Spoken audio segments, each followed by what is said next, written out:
Assalamualaikum warahmatullahi wabarakatuh.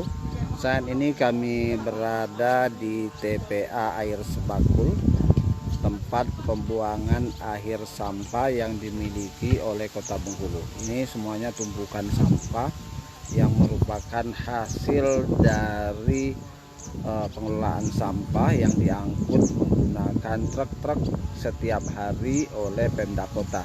Bayangkan tumpukan sebanyak 7 hektar ini adalah produksi yang luar biasa, dan ini menjadi tanggung jawab kita bersama untuk mengelola sampah. Kajian Kementerian Lingkungan Hidup, sampah yang dibuang ini potensi bahan organiknya 60-70%. Artinya ketika kita di rumah tangga, di industri di dalam Kota Bengkulu misalnya, kita bisa mengelola sampah tersebut sehingga tumpukan ini akan berkurang 60-70%. Sementara kita juga mendapatkan sampah ini sebagai sumber pupuk organik melalui konsep biokonversi menggunakan lalat BSF yang sudah direkomendasikan oleh WHO dan Kementerian Lingkungan Hidup.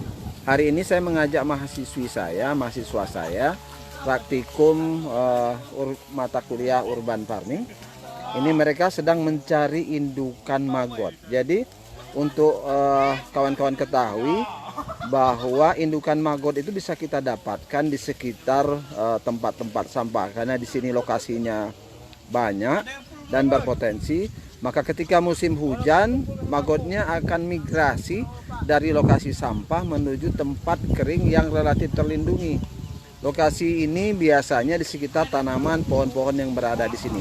Sehingga mahasiswa mencoba mencari di tumpukan-tumpukan kain, sisa-sisa plastik, di sela-selanya biasanya mereka bisa menemukan maggot. Ini salah satu contohnya. Mana maggot yang sudah dapat? Ini. Nah, ini contohnya indukan maggot yang kualitasnya bagus, besar-besar, dan ini bisa kita kembangkan untuk menghasilkan telur lalat BSF. Ini biasanya tempat ini di sela-sela ini kita bisa menemukan maggot. Ini contohnya ya. Ini beberapa. Artinya di sekitar TPA ini contohnya kita dapatkan ini contoh maggot yang sebenarnya siap menjadi lalat ya. Contohnya bengkok, ini hidup. Kemudian bisa kita kembangkan di rumah, dan bisa digunakan untuk mengembangkan lalat BSF sebagai alat untuk mengkonversi sampah supaya berguna untuk pupuk. Seperti kita ketahui, sampah organik itu ketika kita menggunakan maggot, maka yang kita hasilkan adalah pupuk cair, pupuk organiknya.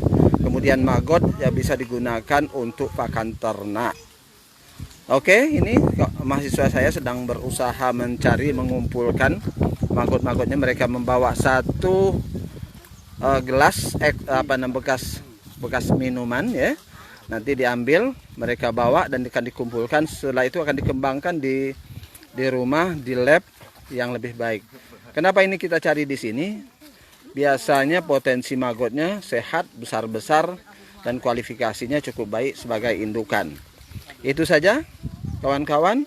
Semoga video ini bermanfaat, memotivasi kita semua.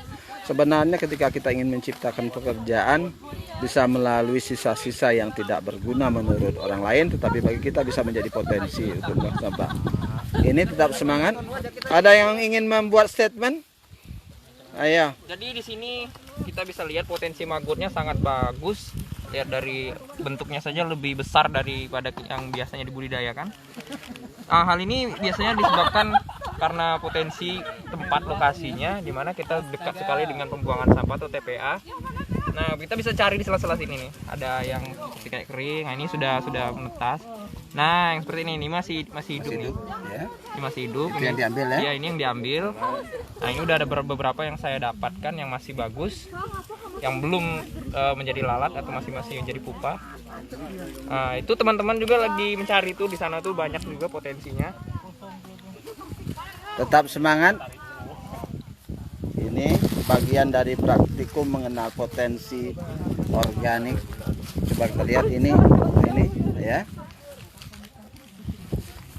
Agroteknologi Universitas Muhammadiyah Bengkulu. Tetap semangat. Sampai jumpa di kemudian hari. tetap semangat dan mudah-mudahan suatu saat bisa menjadi mahasiswa yang sukses. Assalamualaikum warahmatullahi wabarakatuh.